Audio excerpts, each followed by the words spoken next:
Tapi ini tuh sebenarnya udah terjadi mulai tahun 2023 lalu, which is sudah 3 tahun yang lalu kan.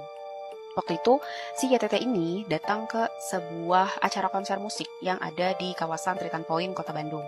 Nah, di sana dia kenalan lah, ketemu sama satu cowok, inisialnya tuh TH. Dia berusia 30 tahun dan sehari-harinya bekerja sebagai debt collector. Awalnya hubungan mereka itu berjalan ya seperti normalnya hubungan pada biasanya aja gitu loh. Bahkan si TH ini pernah dibawa ke rumah keluarganya YTT yang berkawasan di Raca Ekek, terus dikenalin nih. Tapi ternyata perkenalan itu tuh kayak gak ada artinya guys buat TH. YTT yang saat itu bekerja di perusahaan makanan di kawasan Pastur itu tiba-tiba hilang kontak dari keluarganya, dari teman-temannya gitu.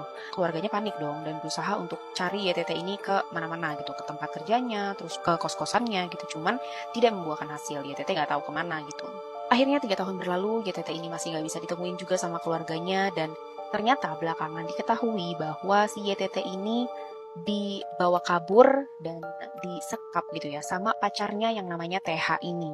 Mungkin ya pasti kita kan mikir ya kok bisa sampai 3 tahun disekap nggak ketemu kok ya kok bisa gitu loh kok nggak ketahuan ini kayak terlalu di film-film banget gitu kan. Nah di sini diciknya si pelakunya ini. Jadi selama 3 tahun ini sebenarnya pihak keluarga itu beberapa kali mencoba untuk nyari YTT ini di mana.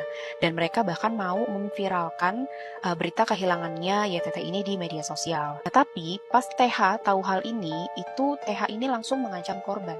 Korban dipaksa untuk sesekali muncul di media sosial untuk klarifikasi, memberikan pernyataan bahwa oh gue baik-baik aja loh, gue nggak apa-apa, gue ada di sini, jadi kalian gak usah khawatir dan gak usah nyari gue gitu. Nah, akhirnya taktik manipulasi ini tuh membuat keluarga korban juga bingung dan akhirnya menahan diri untuk mencari korban lebih lanjut gitu ya.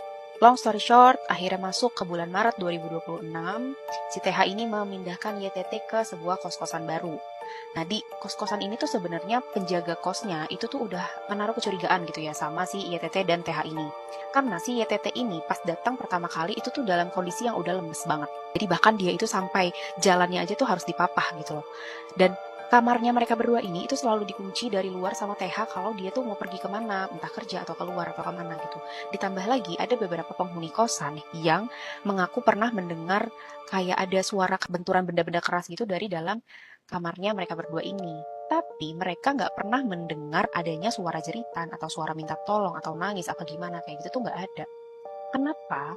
Diduga itu karena si YTT ini udah di bawah pengaruh atau manipulasi atau ancaman dari si TH ini. Sehingga mungkin dia tuh terlalu ketakutan untuk cuman sekedar bersuara atau minta tolong tuh dia udah nggak sanggup gitu. Kayak udah nggak punya power apapun.